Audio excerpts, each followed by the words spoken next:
Bienvenido, bienvenida al canal de Xavier, un canal en el que hablamos de todo un poco en este directo de domingo y en el que hablamos de España, de una situación que no es novedosa, ya tenemos precedentes históricos, pero quizás sí es más novedosa en los motivos. Tenemos convocado un paro de jueces y fiscales para los días 1, 2 y 3 de julio, es decir, martes, miércoles y jueves. Paro que en principio no reconoce como tal el Consejo General del Poder Judicial, puesto que no es un paro para reclamar mejoras económicas, ¿no? Es un paro por elementos que ellos consideran las principales asociaciones, y sobre esto hay mucha tela que cortar, que es un ataque a la independencia del Poder Judicial por parte del actual gobierno.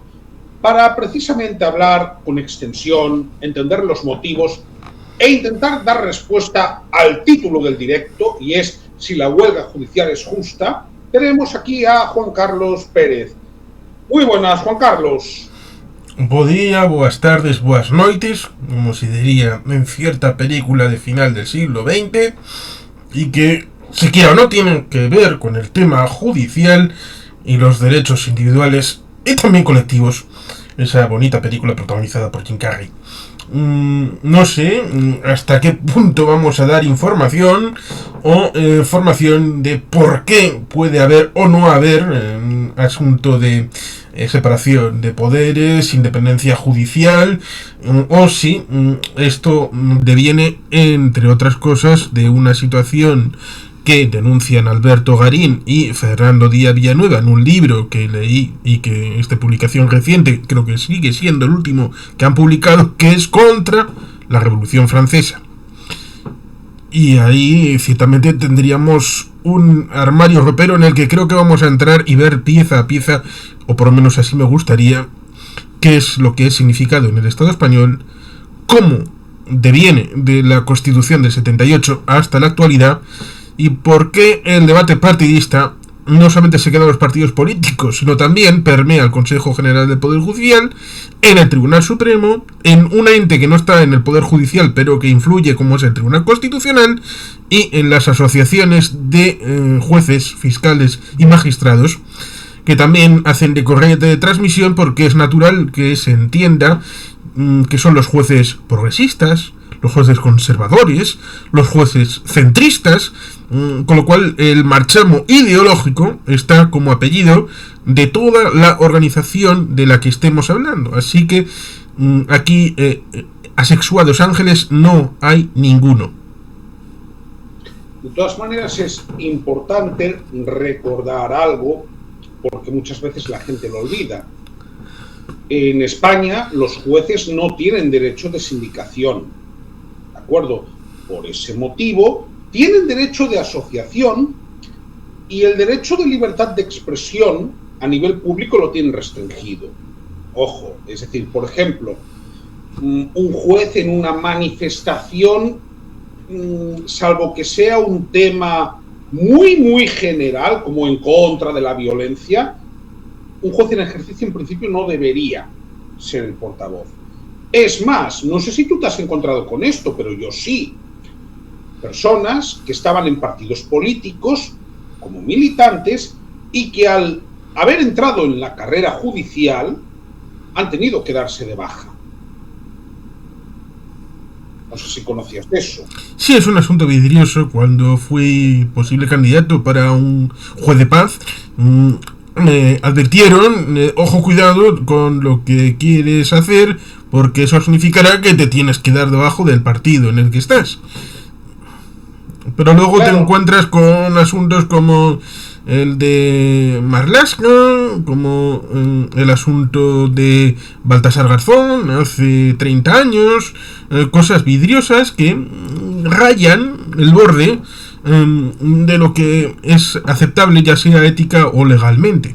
Bueno, hasta el punto de que cambió la legislación en teoría debido al asunto de Garzón, que salió de juez, fue con el Partido Socialista, y después, ¡oh qué casualidad!, se fijó en el cajón y sacó el tema GAL. Qué curioso. Justo cuando no pudo ser ministro. Con lo cual, por eso, como en todo, como en toda la circunstancia humana, el ser humano, el ser hombre o mujer, implica también sentimientos y a veces esto permea la actividad profesional. No somos máquinas. Bueno, de todas maneras, debo aclarar una cuestión. Esto lo hemos tenido también en Galicia con Luis Villares. Ojo, no al punto, que se me entienda, no el caso de Baltasar Garzón, pero sí es una persona que era juez, que pasó a la política y que luego se volvió.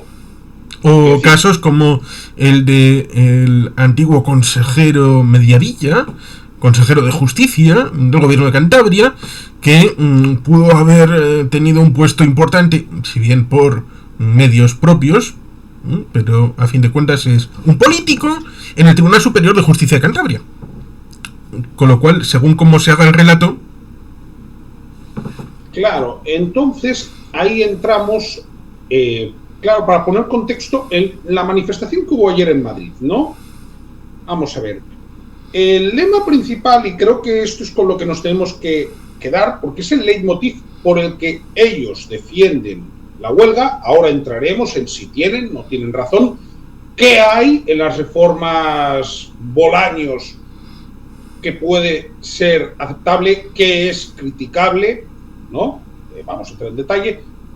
El lema era: sin Estado de Derecho no hay democracia. Bien, esto fue convocado por todas, y ahora digo excepto, todas las asociaciones judiciales, excepto juezas y jueces para la democracia, y todas las asociaciones fiscales, excepto la Unión Progresista de Fiscales, ¿no? Para que pongamos esto en contexto. Sí, lo mismo que estaría bien que explicaran eso de sin Estado de Derecho no hay democracia. Ya, pero es que Estado de Derecho me suena a significante vacío, en donde pueden incorporar lo que consideren oportuno para criticar un ámbito partidista o un sistema general de gobernanza de los jueces. Así que la cosa puede ponerse un poquito vidriosa también por ahí. Es complejo. Luego, algo que cualquiera que haya podido hablar con un juez sabe. A un juez, con muy pocas excepciones, le molesta sobremanera que se considere que tiene una ideología, ¿de acuerdo?, en el ejercicio de su cargo, con muy pocas excepciones, ¿no? ¿Por qué decimos esto? Pues, por ejemplo, APM, Francisco de Vitoria, Foro Judicial Independiente. Vamos a ver, la APM siempre va a decir que es una asociación profesional, pero sí es verdad que tradicionalmente se ha considerado que era la más conservadora, ¿no? Luego tienes Francisco de Vitoria, que estaría más centrada, ¿no? Y luego tienes el Foro Judicial Independiente. ¿Qué es lo que sucede al final? Que sí es verdad que si luego vas viendo, la carrera judicial tiene unas especificidades, ¿no? Lo mismo pasa con la carrera fiscal. Entonces, ellos dicen, su lucha no es contra el Poder Ejecutivo y tampoco contra el Poder Legislativo. Es un acto a favor del Poder Judicial. Estamos aquí para defender lo de todos. Y siguen. Están en contra de toda injerencia política, clave para hablar de una democracia real. Entran en otro tema en el que probablemente tengan razón, y es el siguiente. Los jueces y fiscales que se han manifestado entienden que los proyectos de reforma del Poder Judicial y Estatuto Fiscal no responden a demanda social alguna. Esto probablemente es verdad, con independencia de que sea o no sea buena la reforma. Sigo. Y se tramitan por procedimiento de urgencia sin ninguna razón para ello. Esto también es verdad. Lo normal en una reforma judicial de tanta enjundia no sería eso. Seguimos. Y aquí entramos, digamos que en los dos puntos. Muy buenas, Muabdi. Buenas noches, gracias por estar aquí un domingo más. Y aquí entramos en los dos puntos principales que ellos critican, que son A, las modificaciones que habría para acceder a la carrera judicial. B, que sea el Ministerio Fiscal el que instruya las causas, no como hasta ahora, que es el juez de instrucción, pero además de eso, que la UCO esté bajo el mando de los fiscales, ¿no? Estos son los dos principales elementos, ¿no? Por un lado, que consideran que el acceso a la judicatura para nuevos jueces puede estar más mediatizado por el poder político de turno, porque se crearía un centro de preparación de opositores que dependería del gobierno, ¿no? Y dos, la reforma en la instrucción de las causas. Estos son los dos elementos que ponen encima de la mesa la mayor parte de asociaciones, porque además juezas y jueces para la democracia es bastante pequeña en la carrera judicial, hay que decirlo también, es minoritaria, ¿no? Encima de la mesa. Entonces, vamos a diseccionar esto, Juan Carlos. ¿Qué hay de cierto? ¿Qué hay de no cierto? ¿Qué hay de astracanada por parte del gobierno? ¿Qué no hay? Vamos a ver, ¿qué hay aquí? Un segundo.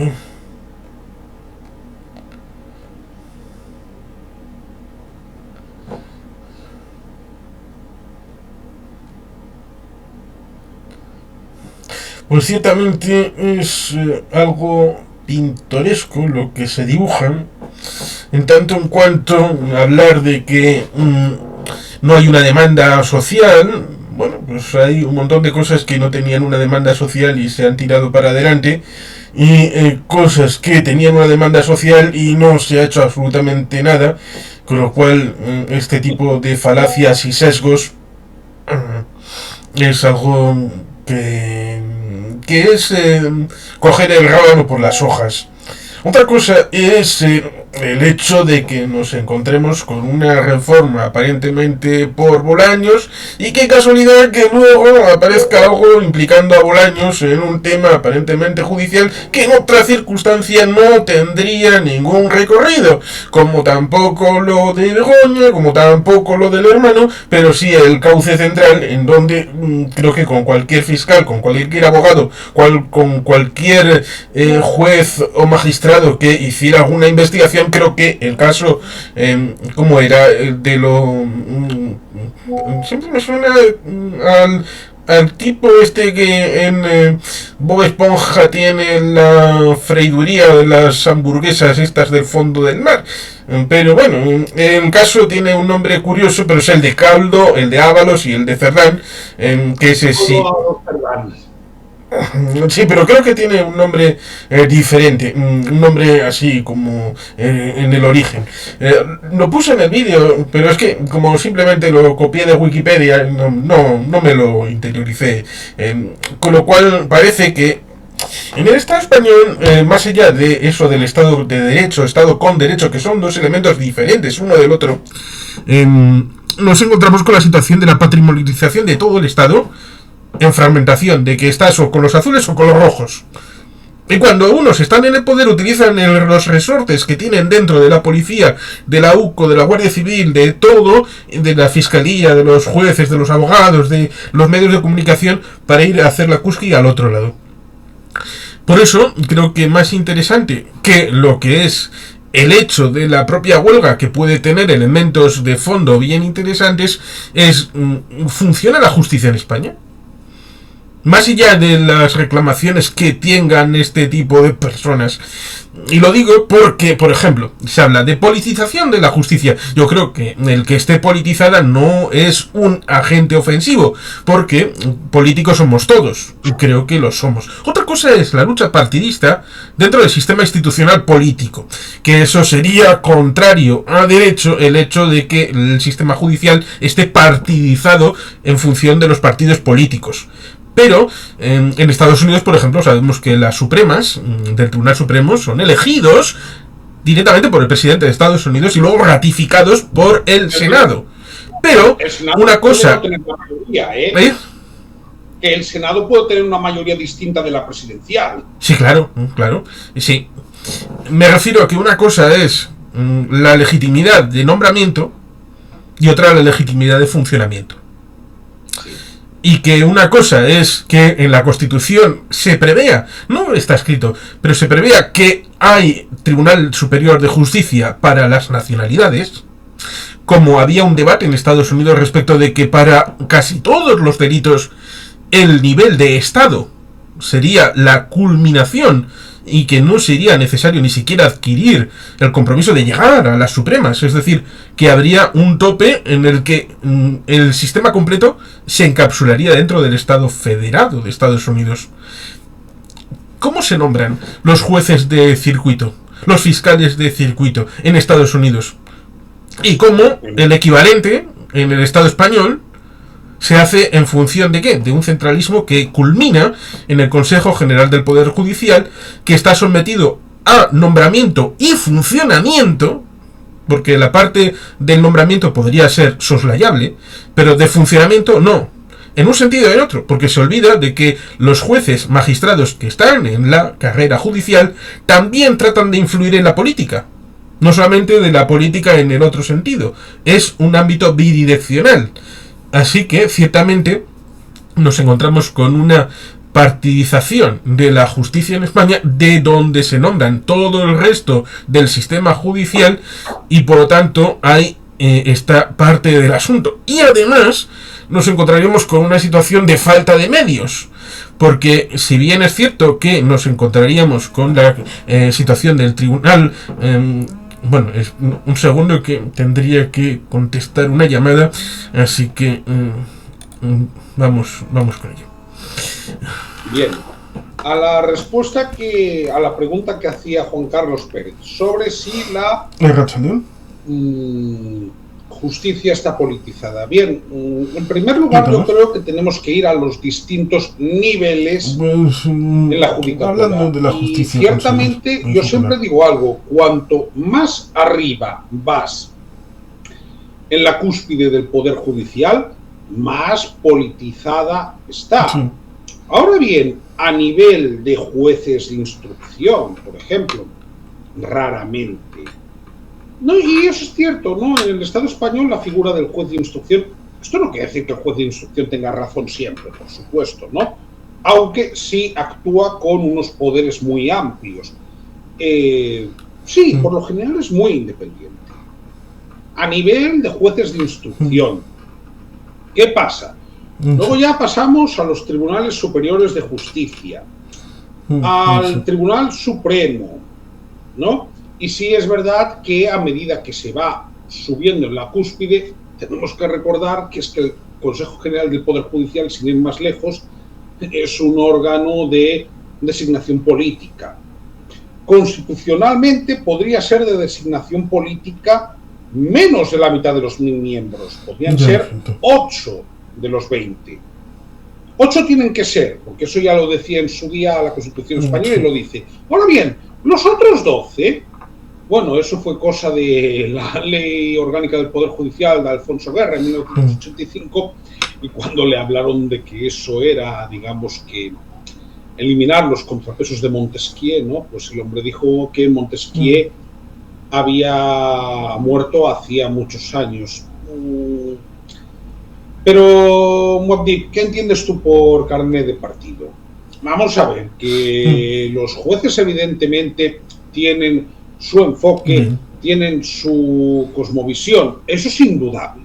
Son seres humanos como nosotros. Precisamente por eso existe la clave en España de las dobles instancias, ¿no? Es decir, a ti te puede juzgar, por ejemplo, la audiencia provincial, pero tú luego puedes recurrir a una instancia superior, ¿no?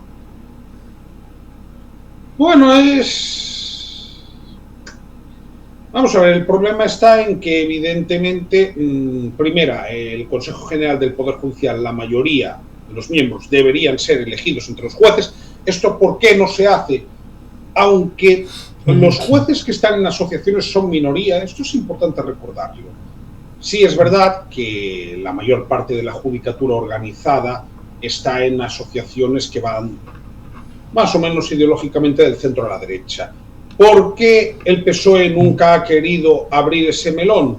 Pues básicamente porque si abre ese melón, probablemente perderían una mayoría de una forma permanente en el Consejo General del Poder Judicial. Esto por poner un ejemplo. Luego, ¿qué otro problema tenemos en España? El Tribunal Constitucional, que sin ser Poder Judicial, que no lo es, en la práctica, en muchos casos está mediatizando las sentencias del Poder Judicial. Verbi gratia, el caso de los seres, ¿no? Claro, pero vamos a ver, era lo que te comentaba. Cuanto más subes en la cúspide del Poder Judicial, más probabilidades de mediatización tienes. Repito, a nivel de jueces de instrucción, podrás no estar de acuerdo con el juez de instrucción. Repito, los jueces de instrucción también se equivocan. Ahora bien, que un juez de instrucción hoy en día no tiene autonomía.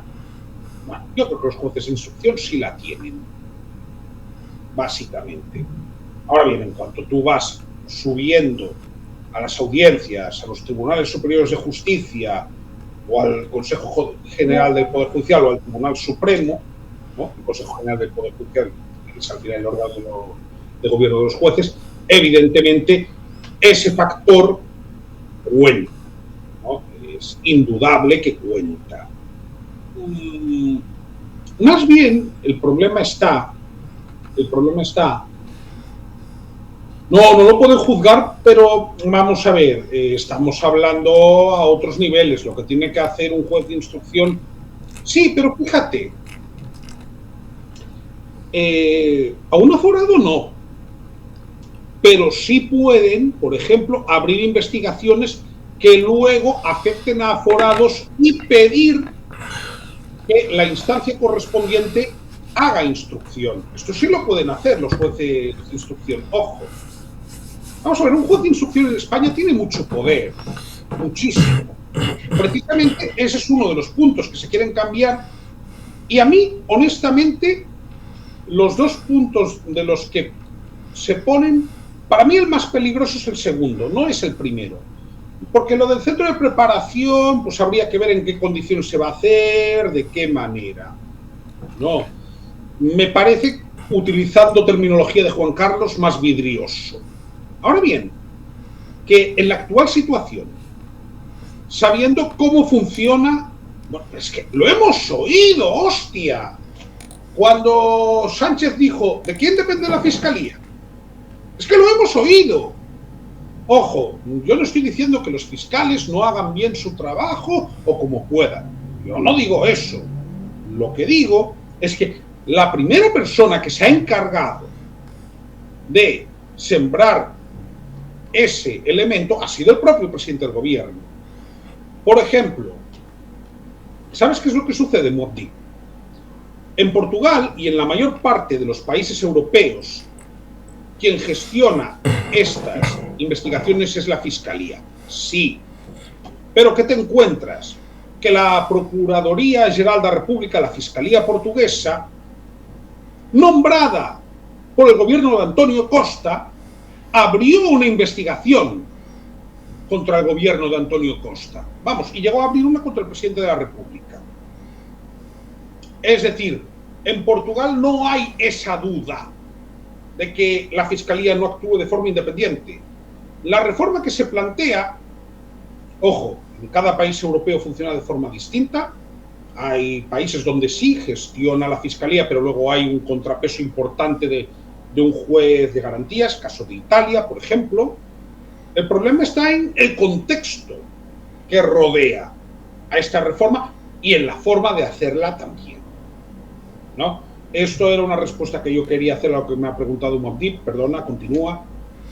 Disculpas, pero ciertamente hay un asunto que trasciende, que es un asunto familiar, el fallecimiento de un hermano del padre de mi mujer, y bueno, pues estas cosas a veces suceden. Iba a ir a 1978, 1979, 1980 porque evidentemente Mario Vargas Llosa se preguntó aquello de cuándo se jodió el Perú, y bueno, pues hay que hablar también de cuándo se jodió la situación en España, y podemos ir a 2010 cuando se hizo la tercera pata de aquella situación de transferencia, fue educación, primero sanidad, a las comunidades autónomas quisieran o no. Pero en 2010, con Zapatero, Murcia dijo que no quería la transferencia de justicia. Pero claro, ahí habría miga que contar. ¿Qué era la transferencia de justicia? ¿Era la administración de justicia? No. Era la limpieza de los elementos de justicia. Era el hecho de la administración, es decir, el personal administrativo de la justicia, con lo cual era más una carga que una redistribución del sistema judicial. Decía antes el tema de los tribunales superiores de justicia, que estaban pensados para las nacionalidades, que lo recuerdo, nacionalidades son cuatro, que son Galicia, Euskadi, Cataluña y Andalucía. Esas son las nacionalidades que existen en España, punto y final. Pero después se hizo el café para todos, es decir, tribunal superior para todo el mundo. Venga, alegría. Murcia se cabreó en 2010 por el tema de la crisis, porque sin recibir el tema de la transferencia de justicia era poquinar más pasta, cuando sabemos que el tema de la financiación de las comunidades autónomas no estaba resuelto y ya estaba empezando a estar caducado, porque cuando tú sacas un coche del concesionario empieza a estar caducado. Cuando tú consignas una compra en una empresa, empieza a pasar del activo al pasivo, porque luego necesitarás hacer una restitución cuando pase el tiempo de comprar un equipamiento exactamente igual, con lo cual ya vas habilitando el dinero para la compra futura. Con lo cual ahí tendríamos esa situación de que en 2009 sí se renovó el pacto de la financiación, pero en 2014 tenía que volverse a renovar en el final del quinquenio, y no se hizo, tampoco en el 19 y tampoco en el 24. ¿Qué pasó entre la Constitución y el ámbito de el ordenamiento judicial en leyes orgánicas? Pues, por ejemplo, el día 28 de febrero del año 80, Jaén y Almería. Lo digo porque después se hizo retroactivamente una ley de referéndum del año 80, en el que metían mano en las urnas para resolver el tema de Andalucía. Y también luego se hizo una ley orgánica del Poder Judicial que metía mano en la distribución del Poder Judicial, porque podía ser territorializado, y más con el trasfondo foral que tenemos en el País Vasco, en donde hasta la época de Espartero había Poder Judicial propio. Lo digo porque hubo ese centralismo jacobino ya en el siglo XIX y también en el XX para tratar de centralizar todo en Madrid, y con el añadido no menor de que un día para otro el Tribunal de Orden Público se transformó en Audiencia Nacional en el mismo boletín oficial del Estado, y que los mismos magistrados que estaban en el top pasaron sin solución de continuidad al Supremo y a la Audiencia Nacional. Todas estas cosas hay que tenerlas en cuenta para ver no solamente el esquema teórico de cómo funciona la justicia en España, sino cómo en la práctica se hizo la cuestión. Por lo tanto, yo recomiendo ciertamente ver todos esos expedientes que están en papel. Habría que la justicia meterle mano para tecnificarla, para agilizarla. Muchos se han metido en polémicas porque la tasa de reposición, que es de Cristóbal Montoro, en el País Vasco hemos logrado que se supere. Es decir, que se puedan incorporar más gentes, más de las que debería ser. Y se ha tachado esto como una concesión intolerable al PNV, una concesión intolerable al País Vasco. Que lo pidan los demás, que se lo den a los demás. Pero si la justicia está atascada porque falta gente, si en el País Vasco hemos logrado que traten de meter más gente porque es necesario agilizar los procedimientos en todos los ámbitos, pues evidentemente eso favorecerá, en teoría, el que haya menos problemas a la hora de sacar sentencias. Lo digo porque, por ejemplo, en el caso de Miguel, por decir las cosas claritas, ciertamente es un caso que implicó a gente del PNV, gente que estaba afiliada. ¿Implicó al PNV? No, para nada. Pero desde el momento en el que salió y se les expulsó y se les represalió, es decir, hubo represalias internas como consecuencia de que eran gente que había transgredido el código ético del PNV y había cometido presuntos crímenes. Desde ese momento, con Íñigo Urkullu como presidente del EBB, hasta el momento en el que 10 años salió la sentencia, es alucinante. Ha habido que esperar 10 años para que salga una sentencia. Y como uno de ellos era funcionario, tiene derechos, actualmente tiene derechos y nos echan la cara a nosotros de que le estamos haciendo nombramientos. Cuando tú no te puedes negar a que esos derechos adquiridos por el ámbito funcionarial de esa persona, porque entonces te juzgarían a ti si tú le niegas esos derechos que puede tener. Por tanto, de hecho, un funcionario puede ir a prisión y luego cuando salga de prisión tienes que reponerlo. Ahí tienes un ejemplo palmario. Pero luego, claro, está la situación tan de revuelta de que tratan de ganar en ascua su sardina y tratar de meterte el dedo en el ojo a ti, en la lucha partidista, que ese es el problema. Que una cosa es el asunto de fondo de cómo está estructurado el sistema judicial y cómo algunos tratan de la lucha partidista dentro del sistema judicial, porque no están pensando en etéreo, están pensando en casos concretos. Fíjate, es que ahí entramos, ¿no? Es lo que dice Muad'Dib de que has leído cómo serían las cárceles en un sistema narcocapitalista. Mira, precisamente he podido hablar de ese tema estos días con personas de tu partido, ¿no? A ver, yo personalmente, y esto ya es una opinión personal mía, por supuesto, plantearía de una forma distinta el sistema de penas. No tengo problema en decir que soy partidario de volver al sistema de redención de penas por trabajo, por varios motivos. En primer lugar, porque es una forma de gestionar mejor las situaciones para que las cárceles no sean lo que están siendo ahora, que son básicamente almacenes y garajes. Y dos, también porque es que eso permite y facilita la reinserción en muchos casos. Es decir, en ese sentido, yo voy a estar totalmente de acuerdo contigo, ¿de acuerdo? En que yo regresaría al sistema de redención de penas por trabajo. Hombre, tendría que ser voluntario, ¿no? Y que introdujese incentivos.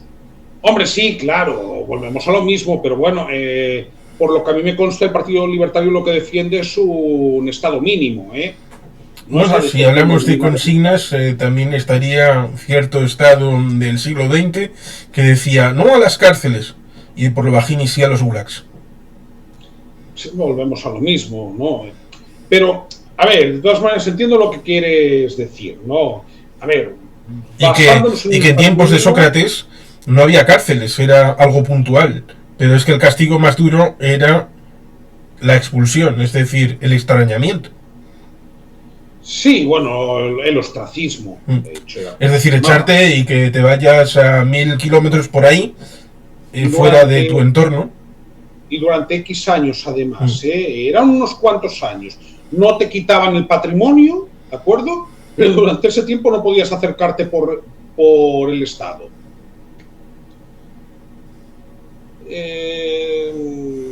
Bueno, pero escucha, primera, ahí entraríamos ya en la cuestión punitiva y en cómo se gestiona. Yo repito, como primer paso, soy un convencido de que hay que volver, y digo volver porque es que parece que en España esto no haya existido.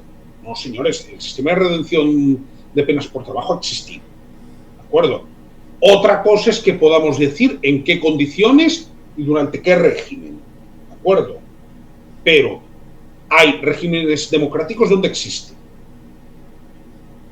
Sí, más allá de ese fotograma que uno puede estar pensando con ese sheriff con el rifle, el sombrerito, las gafas, en un día de calor que hace reflejo en el piso de la calzada. Muy peliculero eso. Sí, pero ahí con toda la fila haciendo con el pico la carretera. Reos. Sí, es muy peliculero, pero también es muy estadounidense. Y dicen que era una democracia, por lo menos en esos momentos en el que se estaban penando estas situaciones, en donde hacían labores para pasar el tiempo, sin llegar a lo de Shawshank Redemption, que el alguacil corrupto pues hacía sus cosas con el pobre Andy Dufresne llevando la contabilidad, que resulta ciertamente curioso que en esa película entra por una injusticia y se convierte en criminal dentro. Totalmente, esta es una de las especialidades de Juan Carlos. Sabe de cine tanto como de política. No, pues Sí. vamos, sí. Pues vamos a ver. Ahora analicemos las dos reformas, ¿de acuerdo? A ver, en relación a la queja, más allá de la extemporaneidad que ellos comentan y del procedimiento, hombre, que a mí me parece francamente mejorable, ¿no? El procedimiento, ya no hablo del fondo. Pero las dos reformas. La primera, acceso a la carrera judicial. ¿Tú ves personalmente algún riesgo de mayor politización de la que pueda haber ahora mismo en la judicatura española? Mayor no. En cualquier caso, estarían cambiando el formato de politización que puede haber actualmente. Otra cosa es que podamos decir la conjugación de lo que debería ser, que es lo que yo digo, que puede ser, dado que la justicia emana del pueblo, que dice la Constitución, someter a votación directamente todos los cargos judiciales, todos y cada uno. Lo cual estoy poniendo aquí no algo... tiempo.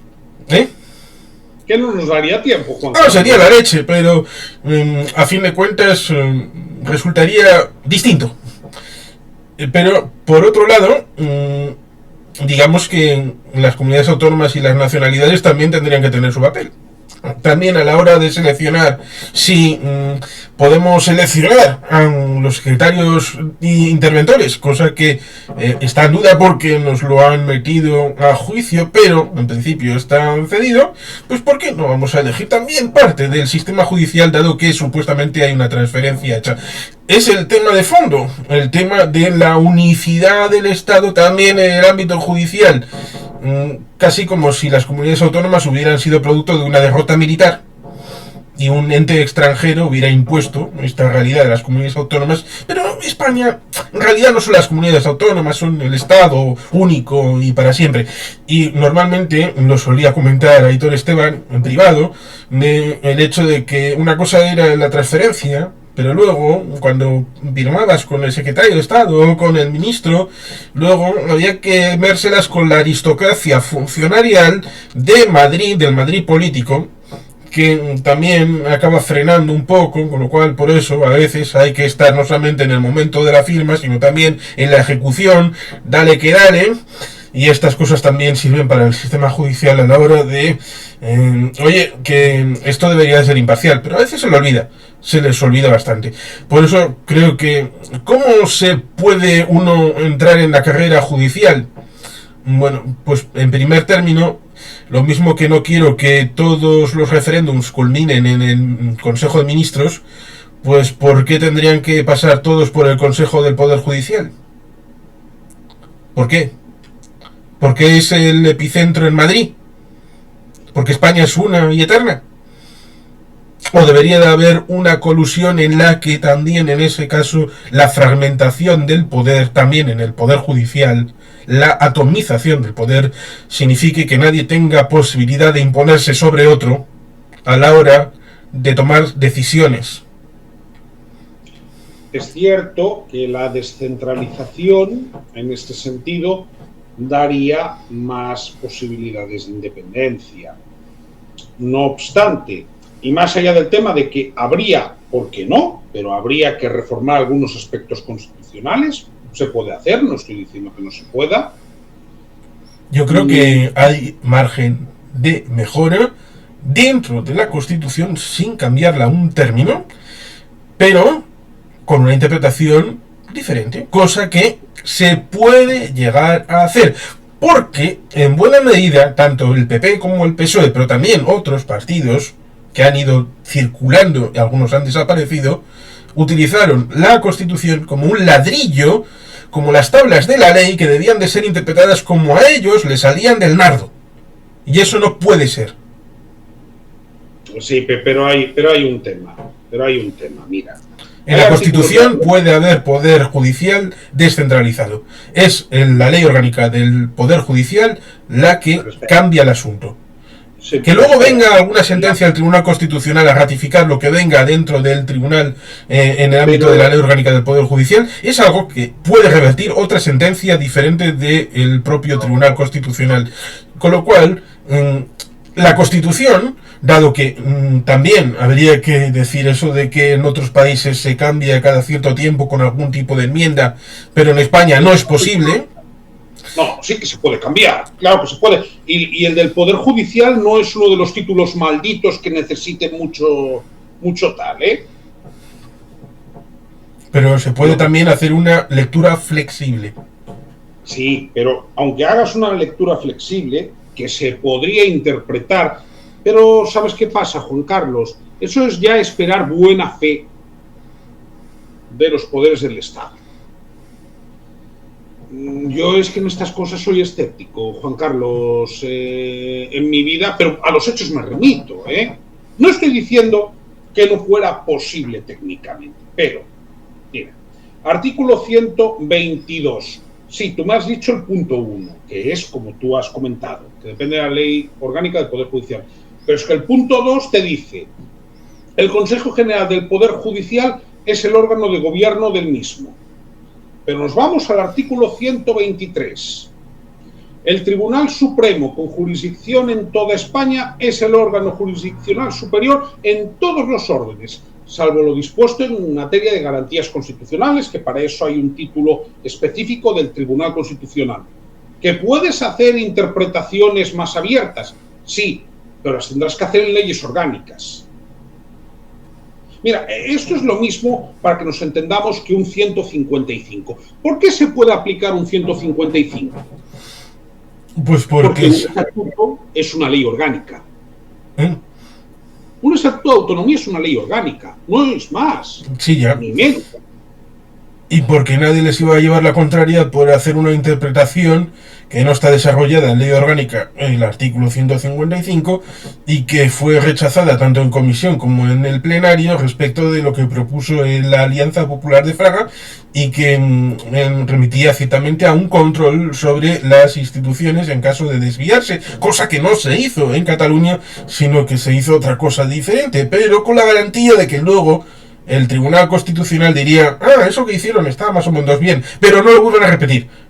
Más o menos es lo que vinieron a decir. Con lo cual, ciertamente, una cosa es lo que diga la Constitución y otra, esa interpretación. En el caso del artículo 155 fue clarísimo, muy restrictiva y siempre pro bono de la casa que está jugando a la ruleta, que era ¿quién? Mariano Rajoy, que era ¿quién? También el Partido Socialista. Es decir, la banca parece que siempre gana. Sí, es efectivamente un enfoque que tiene su sentido. Luego, vayamos a la segunda parte. Por cierto, Reagan Heljale, bueno, yo no sé si el político de referencia no sería Reagan, ¿eh? No. Intuición que no, ¿eh? Con el paso del tiempo le puedes acabar cogiendo más cariño debido a lo que ha venido después. Pero Marcos Vizcaya, que era el portavoz cuando salió Ronald Reagan en 1981, le preguntaron ¿qué le parece? Dijo que cualquier persona de Estados Unidos puede ser presidente. Esa es la parte buena. Y la parte mala de que cualquier persona de Estados Unidos puede ser presidente. Con lo cual, ahí Ronald Reagan tuvo un final de mandato un poco malo, pero bueno, pues en la parte discursiva y de contar chistes, oye, me lo tomo como un halago. Tiene dos condiciones que no tienes para ser presidente de España.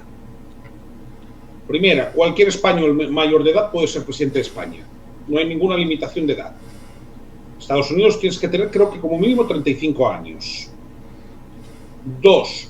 Cualquier ciudadano español puede ser presidente del gobierno. En Estados Unidos tienes que ser estadounidense de nacimiento. De hecho, John McCain, ¿por qué se podía candidatar? Porque él había nacido en la zona del Canal de Panamá, pero cuando pertenecía a Estados Unidos. Sí, lo sé. No, yo ya sé que tú lo sabes, ¿no? Pero digo, para poner en contexto. Pero bueno, sí, de todas maneras, es verdad.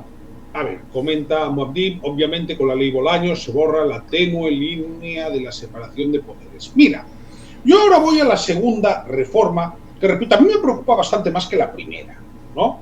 Y es que a partir de ahora fuese el Ministerio Fiscal, los fiscales, los que asumieran las investigaciones criminales, incluyendo la dirección de la Policía Judicial. Bien, ¿qué valoración haces tú de esta? ¿Eso no tiene afectación a los jueces de instrucción? Se centraría en los jueces de instrucción, claro. Con lo cual, en el ámbito procesal, la Fiscalía tendría más papel, el juez de instrucción tal vez menos, y luego iría a juicio propiamente dicho. Cierto es que aquí debo de traer a colación el hecho de que, en buena medida, en la Guerra Sucia, hicieron bastantes cosas guarrindongas, solamente con el testimonio del guardia civil que había hecho la detención y a veces con torturas de por medio. Así la llamada presunción de veracidad, sí. Así que a veces tener solo un palo, solo uno, a la hora de llevar una cosa a juicio, no debería de ser justo. Tendría que haber eso, una investigación en donde haya elementos probatorios que vengan de diversas fuentes a la hora de garantizar todos los derechos procesales y todo lo que puede llevar el habeas corpus, y con todas las garantías que, por supuesto, nos encontramos no solamente en el Estado español, sino nos olvidamos también en el ámbito europeo de lo que es el Tribunal de Estrasburgo y también a través del TJUE, que es un marco global en donde nos hemos dotado de una estructura también comunitaria. Con lo cual, el derecho del reo tiene que también, del reo presunto culpable, ¿no?, por decirlo de alguna manera, porque investigado, como se dice. Eso, pues eso, que hay que poner un sistema de garantías para que cualquier investigación, lo digo porque luego nos encontramos con situaciones, y lo voy a decir por el caso nuestro, que te denuncia gente de H. Bildu porque le gusta esto de tratar de meter en el correo que trata de vender periódicos, pues te lo publica en la primera, la segunda o la tercera página. Alcaldes como Lagavetsu o de otro lugar en donde presuntamente son culpables, y luego hay un sobreseimiento, y entonces a ver esa carga quién se la quita. O que, por ejemplo, y es escandaloso, en el caso de Bidegui, cogieron y denunciaron que había sobresueldos, robo y corrupción a raudales, hasta el punto de que llamaron a la Guardia Civil en Guipúzcoa para hacer cierres de las carreteras, por supuesto, cuando estaban en funcionamiento, es decir, me la cierra arbitrariamente para poder identificar una cata. Es decir, quien es responsable de esta situación era la Archancha y los propios de Bildu, llamando a la Guardia Civil para que les ayude a sus neuras, y encima con la implicancia que tiene en cerrar una carretera para lo que significa el que va a usarla, que es el público en general. ¿Cómo se evita ese elemento? Sobre todo porque cuando metes una denuncia, como está sobrecargado todo el sistema, ¿cuándo va a poder resolvértelo? No inmediatamente. Va a tardar tiempo, con lo cual saben perfectamente que haciendo ese paripé te están jodiendo ahora, el mes que viene y todos los meses hasta que se resuelva. Porque entre medias están todos esos casos que son de personas anónimas, que tienen sus problemas, que requieren de la justicia para esa antena que no les han puesto, ese robo con tirón en un parque, o que les han timado en la compraventa de un piso, o cualquier cosa que pueda haber, que está, por supuesto, dentro del mismo sistema judicial. Ahí se nos plantea, ¿no?, Que es la sobrecarga de todas las personas que participan del sistema, y que como está tan centralizado, tan puesto de esta manera, y con el sistema casi todavía a mano y con papel, pues pero yo te digo cuál es el problema que yo veo. más allá del hecho de que haya habido promesas desde hace por lo menos 50 años respecto de renovación del sistema judicial, de tecnificar, de informatizar, de ampliar la plantilla, que casi cada gobierno nuevo que entraba lo prometía y volvía a prometer y lo volvía a incumplir. Esto ya lo explicaba Jordi Pujol en sus memorias sobre cómo durante su primer mandato tuvo que darles de los fondos de la Generalitat, que por cierto eran muy escasos al principio, ¿no?, archivadores a algunos juzgados. Bueno, cuando no tenía la competencia, era la Generalitat en aquel momento. Pero, fíjate, hablamos de garantías. Es que hay un problema con el tema de que sea el fiscal el que asuma la investigación y la dirección de la policía judicial. Evidentemente, entre los juzgados de instrucción te puedes encontrar a jueces de lo más pintorescos, ¿no? Sí. De hecho, estamos viendo casos, ¿no? Lo mismo que había un fiscal en Araba que estaba obsesionado contra el PNV. Pero ¿qué sucede? Te puedes encontrar jueces pintorescos. Lo mismo que también te puedes encontrar eso, abogadas del Estado en el puerto de Pasaia que confraternizaban con los de Bildu, pero luego fueron diputadas de Vox. Claro, pero sucede una cosa. Aunque te puedes encontrar jueces pintorescos, sí que es verdad, y esto es una realidad objetiva. Un juez de instrucción en España tiene mucho poder y tiene mucha independencia, y eso te lo encuentras, ¿no? Y lo ves. Es que, vamos a ver, cualquier persona que esté siguiendo cómo están siendo las causas más mediáticas de estos últimos meses, puedes ver que dependiendo del estilo de cada juez, la cosa tiene pinta de ir por un lado o por otro. El proceso, yo no digo cómo acaben los juzgados, si acaben los juzgados, pero vamos, si hay algo que uno puede tener claro, siguiendo todos los casos, hablo desde lo que fue el caso Koldo, al caso Begoña, al caso del hermano de Sánchez, ¿no? Ves que cada juez actúa de forma muy distinta. Entonces, lo que sí puedes ver es que los jueces de instrucción tienen independencia. A mí, ¿qué es lo que me preocupa de que los fiscales sean los que asuman esto?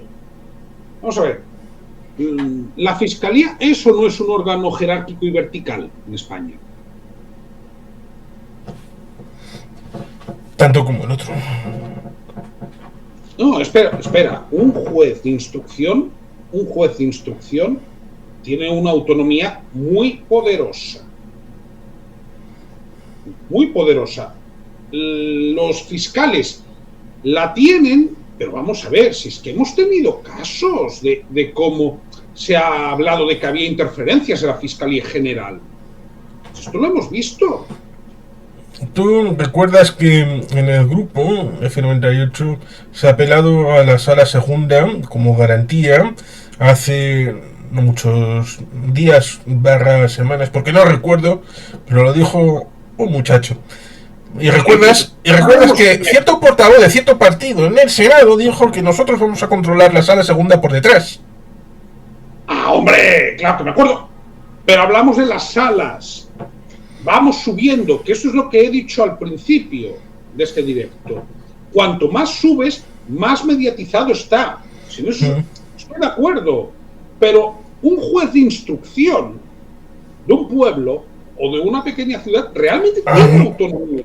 Ahí estamos. En casos pegados al suelo, que no son mediáticos y que tienen que ver con el día a día. Bueno, a ver, ¿alguien me va a decir que el juez del caso Begoña no tiene autonomía? Honestamente, llegados a este punto. Yo creo que autonomía la tiene. Otra cosa es la opinión que pueda haber de lo que vaya a pasar. Si se sobrepasa y se puede probar, ¿va a recibir jarabe de palo? ¿O se dirá, como está próximo a la jubilación? Muy buena, Juan Carlos, tengo mis dudas. Ahora, quiero recordar que en España hemos tenido algún caso de estos, ¿eh? Lo hemos tenido. ¿Qué te quiero decir con esto? A mí, repito, me hablas de la Fiscalía en Portugal. Pues te lo compro, que esto lo puede hacer la Fiscalía. ¿Pero por qué? ¿Me vas a decir que el nivel de independencia de la Fiscalía portuguesa es el mismo que la española? A las pruebas me remito, ¿eh? No, no es el mismo. Es decir, la fiscal general nombrada por el primer ministro abrió una investigación contra el gobierno del primer ministro que la nombró. ¿Esto lo veríamos en España? Ahí entramos ciertamente en la política comparada. Tú sabes quién es el fiscal general de Estados Unidos. Sí, pero repito... Y sabes que es un puesto del gabinete. Pero es que mira, a mí me parece... Y sabes que llevó a un cambio de las políticas de contratación en el gabinete por Bobby. Que vale, era el hermano del presidente. Pero no quiere decir que esto... Pero fue tan bueno que le dieron el nombre al edificio de la Fiscalía. Claro, pero Juan Carlos, hablamos de política comparada, pero tú me comparas Estados Unidos, que me parece muy bien, ¿eh? El ejercicio de política comparada lo puedes hacer de donde te parece. Por eso decía que una cosa es el nombramiento y otra el funcionamiento. Quizá lo que habría que atacar es el tema del funcionamiento. Que no dependa el juez de instrucción ni siquiera de sus propios estímulos internos, y que el juez de instrucción tenga un papel importante, que la fiscalía tenga un papel importante y que nadie pueda decidir sobre todo, sino que sea una colusión de diversas personas que tengan que hacer un trabajo en común. Es que probablemente se tiene que ir a un modelo mixto, que es al que se tiende a ir en Europa, ¿no? Que al final es un híbrido del derecho anglosajón y del derecho romano con el germánico, ¿de acuerdo? Probablemente se va a ir a eso. El problema es el del momento en el que se está haciendo esto. Que no es inocente, claro. Ese es el problema. Vamos a ver, esta reforma de que fuese la Fiscalía la que asumiera las investigaciones, ya la quiso hacer Zapatero en la segunda legislatura, con Caamaño, el ministro de Justicia. Sí. ¿Qué es eso? Se puede retrotraer a otras legislaturas en las que incluso también podemos encontrar papeles cambiados, en donde los que están en el gobierno estaban en la oposición y este tipo de circunstancias en las que los que están a favor antes están en contra, los que están en contra están a favor, y así la cosa no sigue, porque la gente piensa que se hace en este momento porque interesa al partido que está en el gobierno, y cuando cambian las circunstancias, entonces los que... por eso... Es que hacerlo por el procedimiento de urgencia, cuando esta reforma tiene la enjundia necesaria como para hacer que pase por todo el tracto legislativo, sería lo normal. Es que claro, vamos a ver, tenemos unos casos de presunta, siempre hay que hablar de presunción, ¿no? Corrupción, presunta. Hombre, ¿vale? Si fuera lo lógico sería abrir juego, establecer diálogo previo con todos los implicados, no solamente aquellos que se ven circunstancialmente, que sean esos llamados sindicatos, asociaciones y todo esto, sino también una lectura más amplia de aquellos que se pueden ver implicados. Y después ver posibles soluciones que impliquen a las comunidades autónomas, que impliquen al propio Estado, que impliquen a todas las partes, pensando a largo plazo. Aquí me estoy poniendo más utópico que Tomás Moro. Pero si quieres hacer algo bien, hazlo pensando no en los siguientes días, sino en los siguientes años.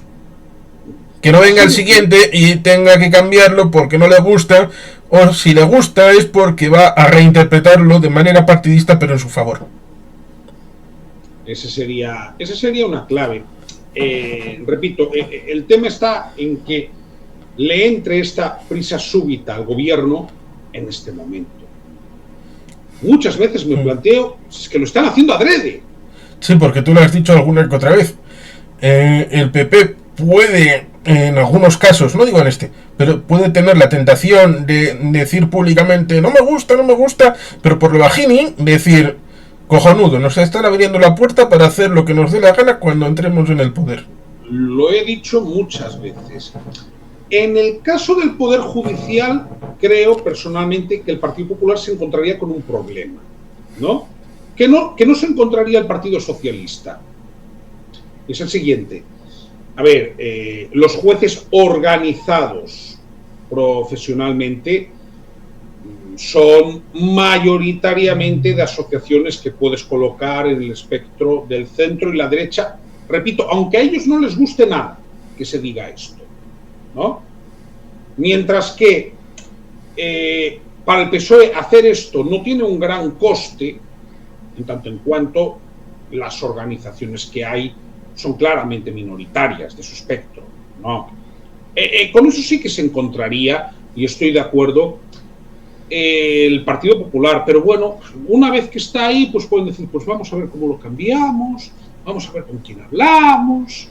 Tú sabes que esos chicles se pueden estirar ad infinitum si a uno le da la gana. Sí, y que el Partido Popular, que prometió cambiar un montón de cosas cuando llegó en mayoría absoluta en 2011, luego se olvidó de muchísimas cosas y arregló los agujeros del zapaterismo hasta hacerlo más o menos viable como herencia. Por eso Federico hablaba de la tercera legislatura de Zapatero. Sí, los Santos, Federico Jiménez de los Santos en la legislatura de Rajoy hablaba de que era la tercera legislatura de Zapatero. ¿Sabes qué sucede? Tema Federico, aunque lo llevo escuchando 25 años, que la verdad es bastante, en algunas ocasiones ha sido más intermitente, ¿no? Sí, yo lo tengo por aquí abajo, el libro que escribió sobre Rajoy, de ese primer mandato, que la portada está abrazado al apóstol Santiago. Curioso, yo de Federico tengo, por ejemplo, de la noche a la mañana, el linchamiento, ¿no? Más autobiográficos, incluso tengo el de Barcelona, la ciudad que fue, ¿no? Que son libros sobre todo autobiográficos, ¿no? Bueno, sí, el Memoria del Comunismo, también os voy a ser muy sinceros.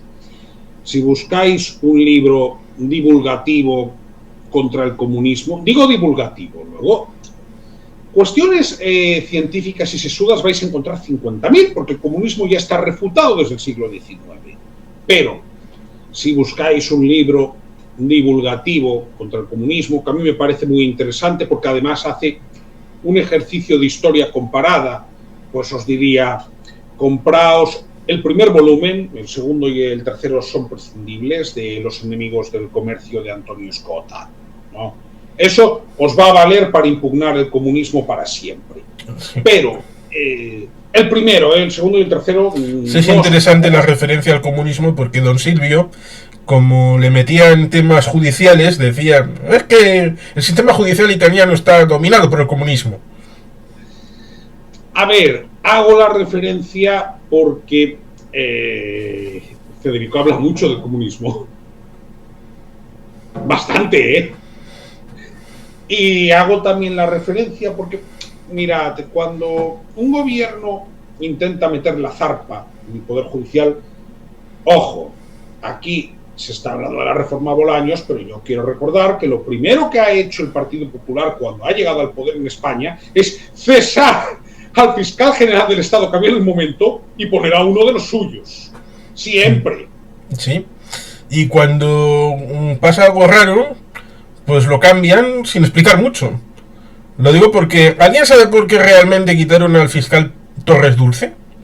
Que también era cinéfilo, dicho sea de paso, que yo le conocí precisamente con el programa de Garci. Ahí vamos, es que... y lo puso y lo quitó el PP. Sí, pero ahí hablamos una vez más del desprestigio de la figura del fiscal general del Estado. El problema es ese, y el problema cuando tú visualizas algo, es decir, y precisamente en este momento, a ver, ojo, todos tienen la presunción de inocencia. Insisto en este punto, pero es que el fiscal general del Estado está investigado. Ojo, que luego eso puede quedar en nada. Pero no me parece el momento más oportuno para hacer esta reforma, concretamente esta. Porque lo primero, si realmente quieres llevarlo a cabo, yo creo que hace falta que el Ministerio Fiscal tenga una cierta tranquilidad. Es que yo el problema que veo es ese. A ver, llevar esto adelante ahora mismo, en las actuales condiciones, se va a percibir, y digo percibir, no digo que sea, que son cosas distintas, pero es que la política, como tú sabes, en gran medida es un juego de percepciones. Se va a percibir como una cacicada del gobierno que intenta controlar el poder judicial. Digo que se va a percibir, no que sea eso. Sí, para eso hay una película que precisamente habla sucintamente, que es The American President, el presidente Miss Wade, que es escrita por Aaron Sorkin, que de lo que le sobró, entre comillas, sacó una serie maravillosa como es El ala oeste de la Casa Blanca. Tengo pendiente House of Cards. No, una buena es El ala oeste de la Casa Blanca, esa es la buena de verdad. La otra es Mala leche metida en una botella como la de Candor. Bien. Bueno, hay algo que voy a decir para los que me vean ahora y en el futuro, y es, si queréis contribuir a que siga teniendo aquí a Juan Carlos los domingos, hasta que se harte de mí, ¿no? Podéis haceros miembros de mi canal. También se aceptan thanks, superchats y cuestiones similares. Y como digo siempre, esto se hace porque nos va la marcha, pero si yo tengo más monetización, pues más tiempo que puedo dedicar a esto, ¿no? Entonces, dicha queda la cuña publicitaria. Además de los libros que se pueden comprar y leer. También. Y entonces, es verano, no es un buen momento para lecturas. Es magnífico, sobre todo si os podéis estar relajados en un lugar donde no os den el coñazo. Eso está bien. Pues eso, se va a Amazon y a buscar los libros y después leerlos. Eso es una parte importante. Efectivamente. Entonces, hemos un poco resumido eso. Bien, ¿qué crees, digo, desde el punto de vista de analista político, que va a suceder? Más allá de que se va a montar una bronca, por lo menos en estos días, porque después llega precisamente el veranito y la gente se va de vacaciones, empezando por los periodistas, que van a tener difícil lo de cubrir desde la playa o desde lo alto del monte. Bueno, pues que están aprovechando precisamente este final de periodo, a ver si lo pueden poner encima de la mesa para poder retomarlo en septiembre. Sí, lo cierto es que vamos a estar ante un contexto donde, a ver, agosto cuando llega esto se calma mucho. Recordemos que agosto no es un mes hábil a efectos judiciales, y que probablemente este paro se hace ahora a primeros de julio, porque luego la digamos, atención mediática cae y cae bastante. Quizá es eso, como jalón, yo aventuro, para que cuando se retome en septiembre, se diga, nosotros ya en julio, a principios de julio, ya dijimos que... Sí, es una probabilidad, y a mí me parece una probabilidad bastante razonable. Me parece una probabilidad razonable. Yo tengo la sospecha de que, también lo debo decir, a Sánchez se le puede hacer muy largo el mes de julio. ¿De acuerdo? Tengo esa sensación. Es una sensación que va en relación no solo, digamos, a la comparecencia del 9 de julio, que es su día, sino a ver si hay más revelaciones del caso Koldo Ábalos Cerdán. Y sobre todo, ¿sabes por qué creo que se le puede hacer largo? Tiene una reunión el 14 de julio de la Comisión para la Financiación Singular de Cataluña. Sí. Y el 15 con nosotros para la Seguridad Social.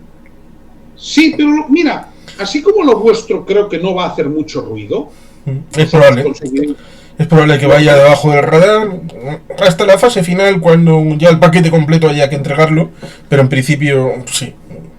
Claro, pero lo otro sí va a levantar más polvareda por un motivo. Porque lo que quiere plantear el Partido Socialista es generalizar la cesión del 100% del IRPF, ¿no? Problema. A Esquerra Republicana de Cataluña esto no le gusta. Por cierto, yo me pregunto por qué, ¿no? Sí, es una buena pregunta. Sobre todo porque es darle el 100% del IRPF a Cataluña, y lo que hagan los demás, sea lo que sea, no influye en Cataluña. Es que lo que quiero decir es que en principio no sería su problema, ¿no? Por eso como cuando hay votación en el Consejo de Política Fiscal y Financiera, las hermanas forales, tanto pinta tanto, nos abstenemos. ¿Por qué? Porque no es nuestro asunto. Sí, eso lo has comentado además muchas veces, que lo hacéis de esta manera.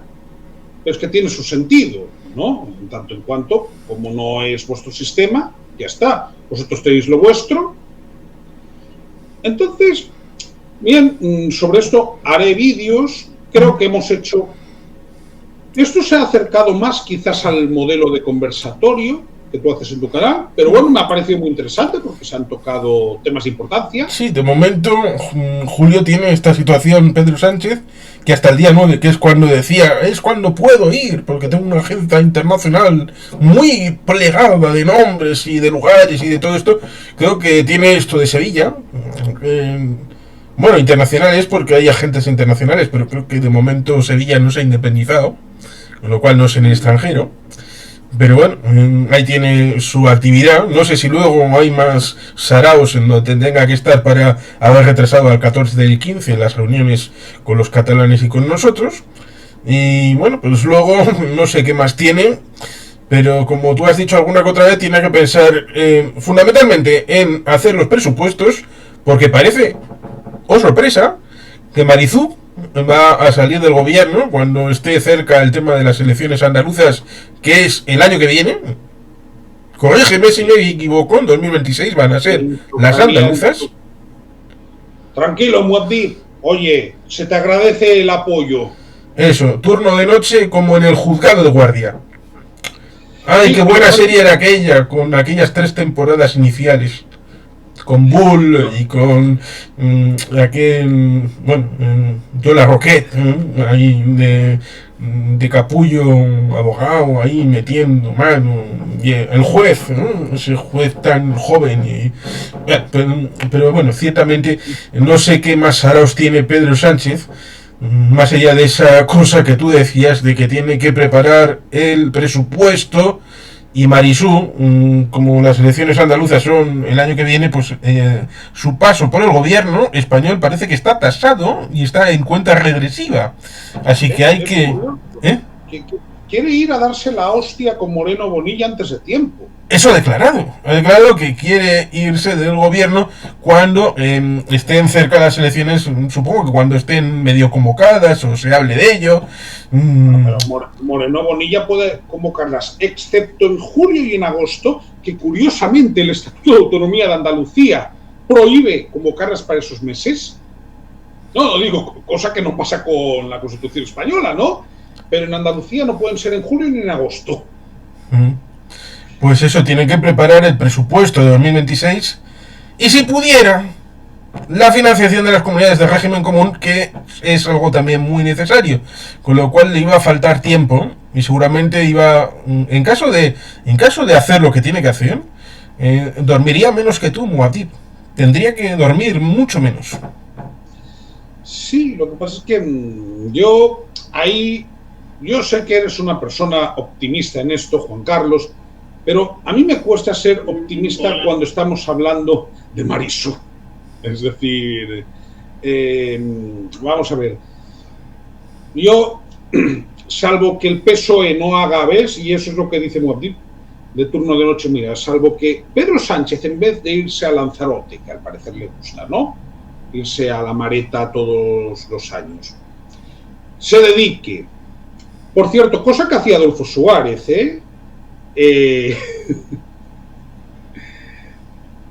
¿no?, a no ser que haga como hacía Adolfo Suárez, que aprovechaba las vacaciones para verse con líderes políticos y las aprovechaba a fondo,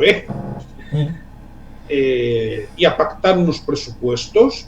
El problema es el siguiente, mira, ahora que estamos en confianza, porque, a ver, Muad'Dib, que eres de la casa, ¿no? Yo esta tarde he estado en una romería, ¿no? Y, bueno, me he pasado el día. Y si no me he venido más tarde es porque había que estar hoy aquí, ¿no?, a esta hora. Me preguntaban, ¿no?, sobre las perspectivas, ¿no?, que tenía Pedro Sánchez de continuar en el poder, ¿no?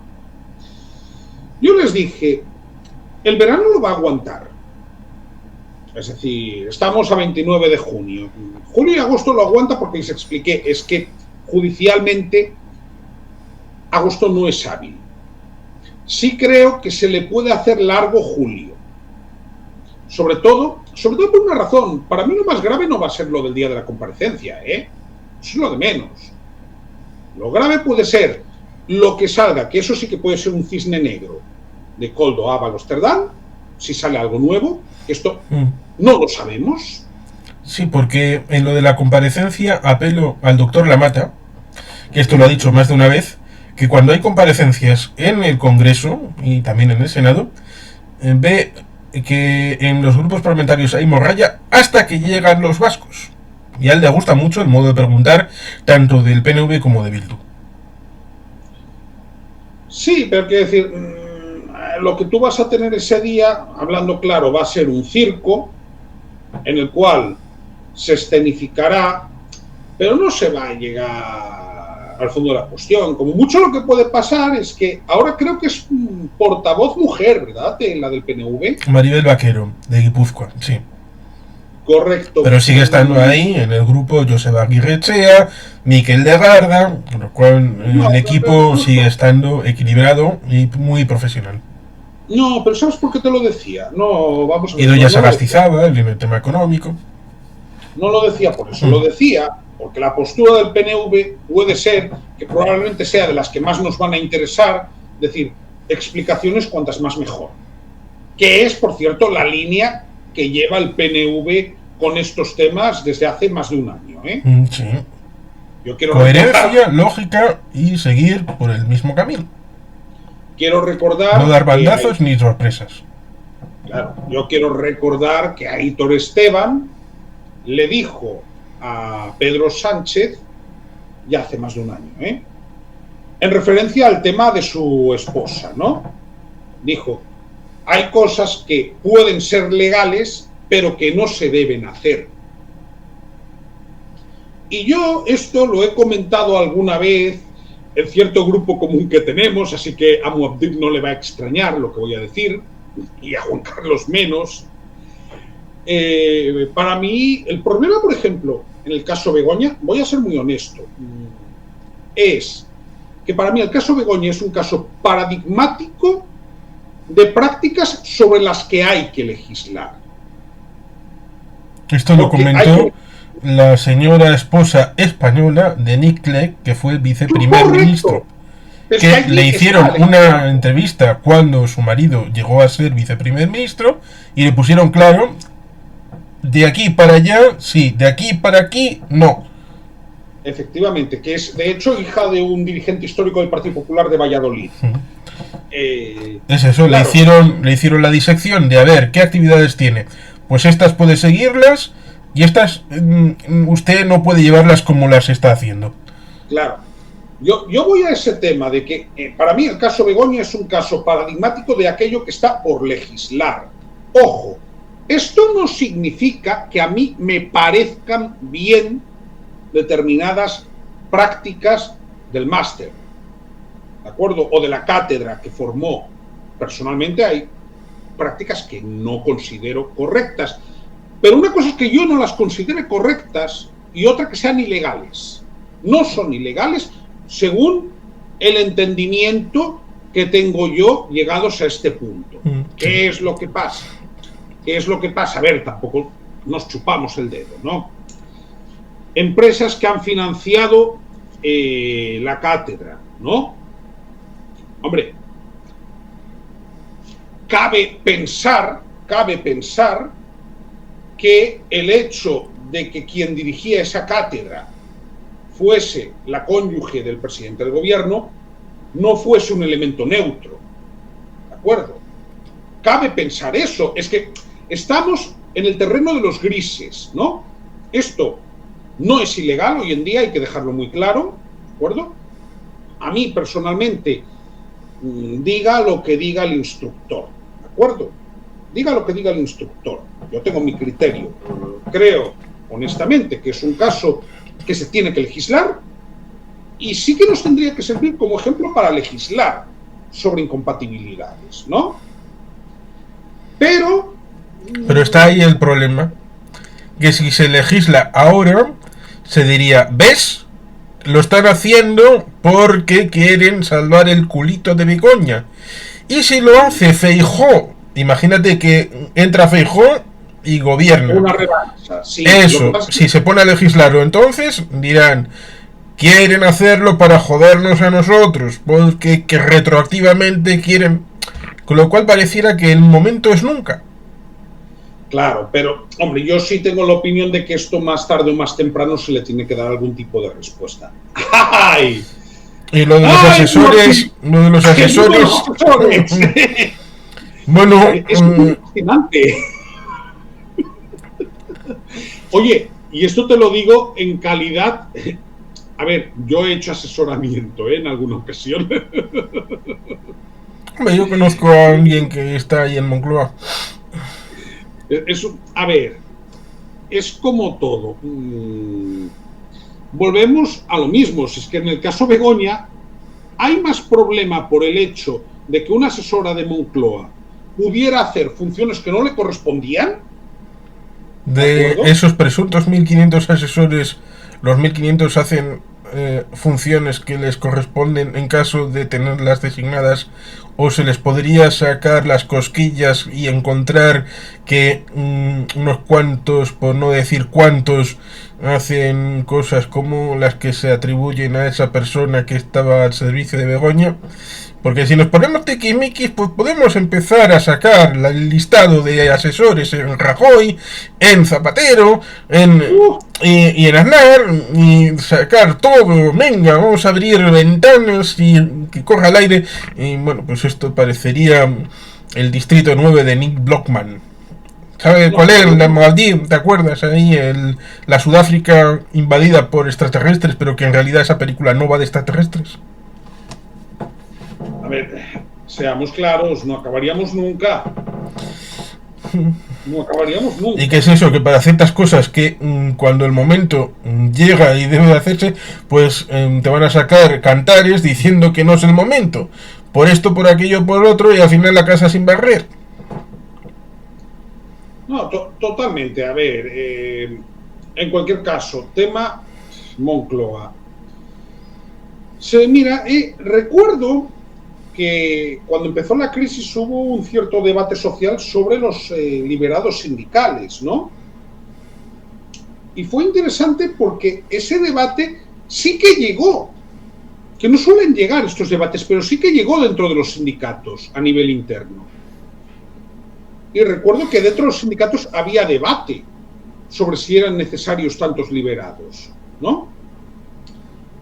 Vamos, yo lo recuerdo porque tenía casos, ¿no?, de afiliados sindicales que sí que se abría ese debate. Decían, tienen que existir, ¿no? Decían, tienen que existir los afiliados sindicales, pero hay que ver cuántos realmente necesitamos, ¿no? A ver, se planteaba sobre los asesores. Hombre, sí es cierto, y este es un dato objetivo, que han aumentado con el actual gobierno. Eso sí es un dato objetivo, ha habido un aumento. ¿Necesarios o no necesarios? Ahí habría que afinar, pero el que han aumentado sí es verdad. Juan Carlos. Esto lo has comentado alguna vez y yo saldré por la tangente diciendo que Al Capone temía a los vascos, que eran los únicos que no podía controlar. Decía, controlo Chicago, controlo todo, pero estos que hacen el high alay, estos malditos vascos, se me escapan, siempre hacen lo que les sale de los huevos. ¿Qué gente más? Bueno, pues ahí, dando pico y pan, muy rocosos, siempre rebeldes. Sí.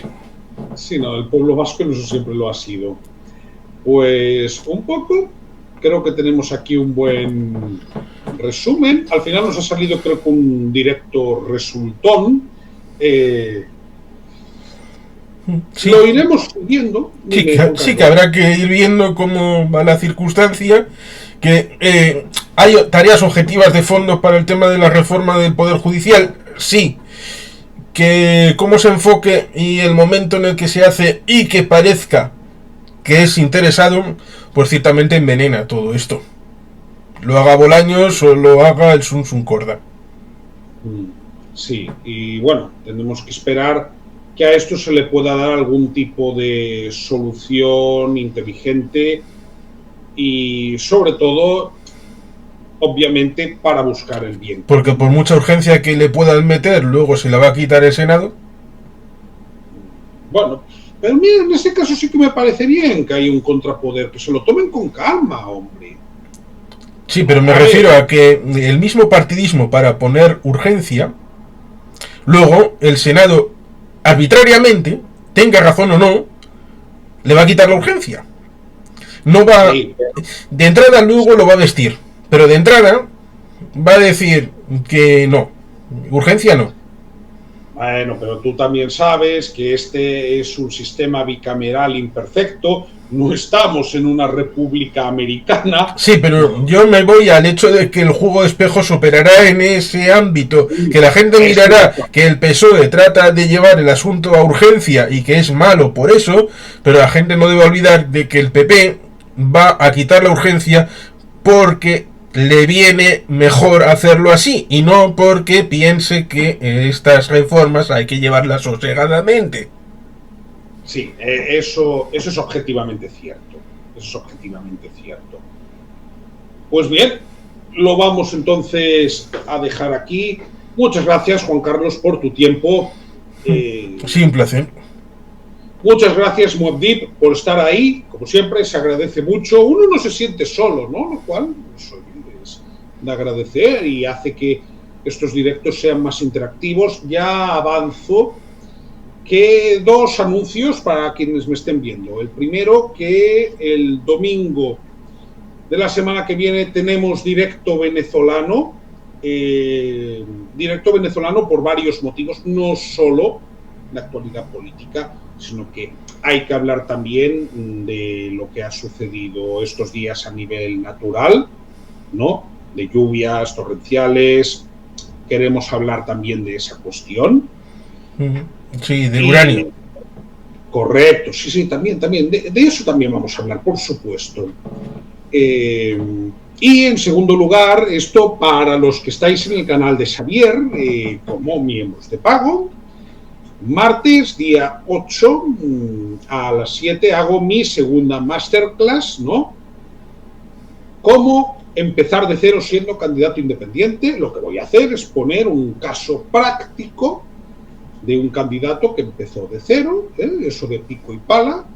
Eso sí, tiene una personalidad muy peculiar, que es el actual alcalde de Ourense, Gonzalo Pérez Jácome. Bueno, pues voy a diseccionar, ¿no?, su carrera política desde sus inicios hasta la actualidad, ¿no? Entonces, bueno, quería hacer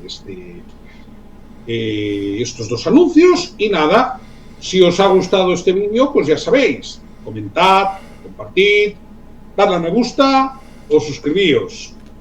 Venga, un saludo y nos vemos en el próximo.